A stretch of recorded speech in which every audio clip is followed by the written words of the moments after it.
on a message board all day. The media is just the bad guys out to rip his team, and he's often 42 living with his parents. No bad news, he doesn't want to hear it. There's the other type of fan. He's a grown-up. He doesn't call his mom in his 40s if he's got a big decision. He asks his wife. He's not on the message boards all day, kind of finds them amusing. He's probably traveled a little more. He's okay with bad news. He roots for his team. He wears a sweatshirt. It drives him nuts when they lose. It ruins his Sunday when his NFL team loses, but he's a grown-up. He can handle bad news. Here's a story that will divide a fan base. Green Bay's first-round pick, Jordan Love, isn't even Aaron Rodgers' backup. He's number 3. The backup is somebody named Tim Boyle, who played at some place called, well, he's undrafted.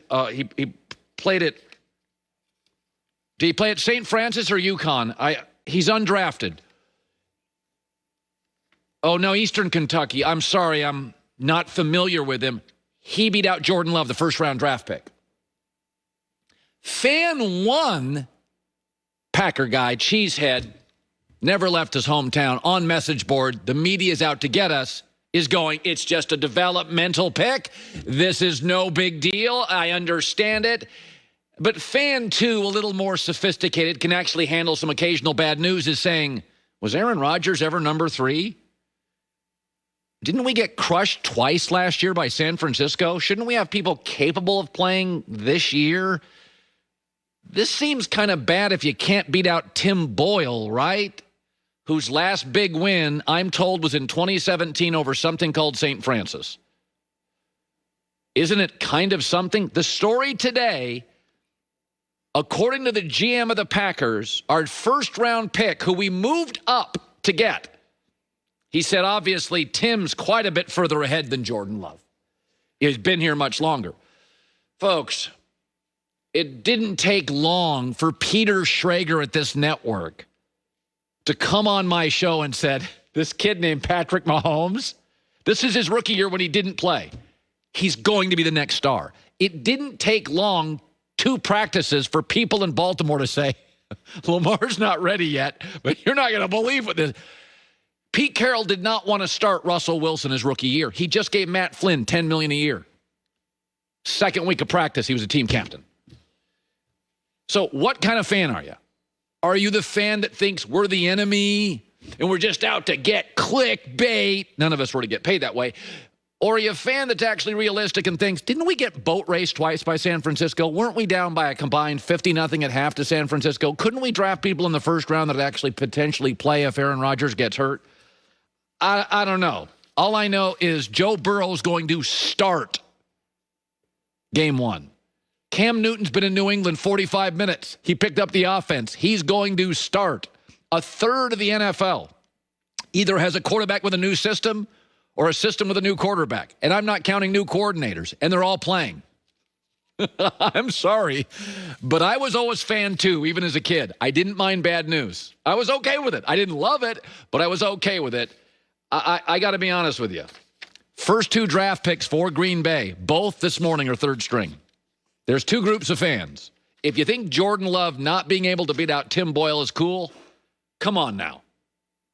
I mean, come on now. Undrafted quarterback beat him out. Offenses are not easy to figure out. They're not calculus. I mean, Joe Burrow's starting week 1. All right, so last night, the L.A. Clippers trailed for most of the game against Denver, and they won.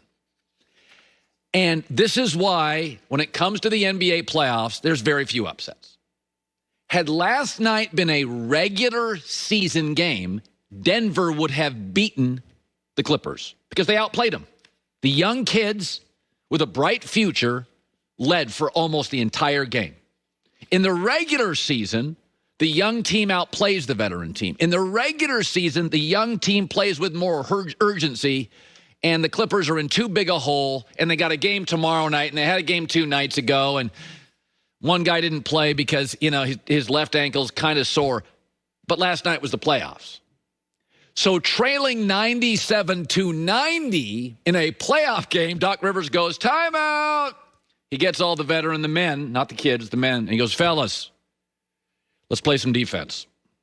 And Denver was then outscored 21-6. And then Michael Porter couldn't get all those dunks.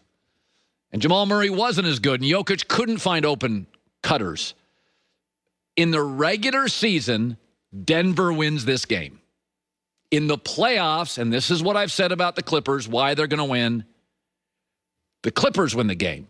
Doc Rivers, the veteran coach, calls a timeout, looks at veteran Paul George and veteran Kawhi Leonard, says, fellas, okay, let's go. See the clock? Let's change the game. People always say, I always think this is the silliest, most overdone segment in sports talk radio and television debate shows. Can you flip a switch? Yes, we all flip switches all day. All day. Oh, boss walks into a room. Hi, Boss Rooney. How are things? Can I get a cup of coffee for you? Wife walks into the room. Listen more. Kids walk into the room. Talk more.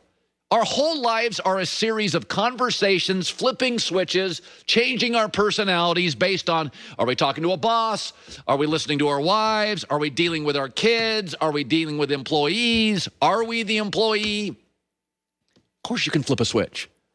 Last night the Clippers did it. Great teams have always done it.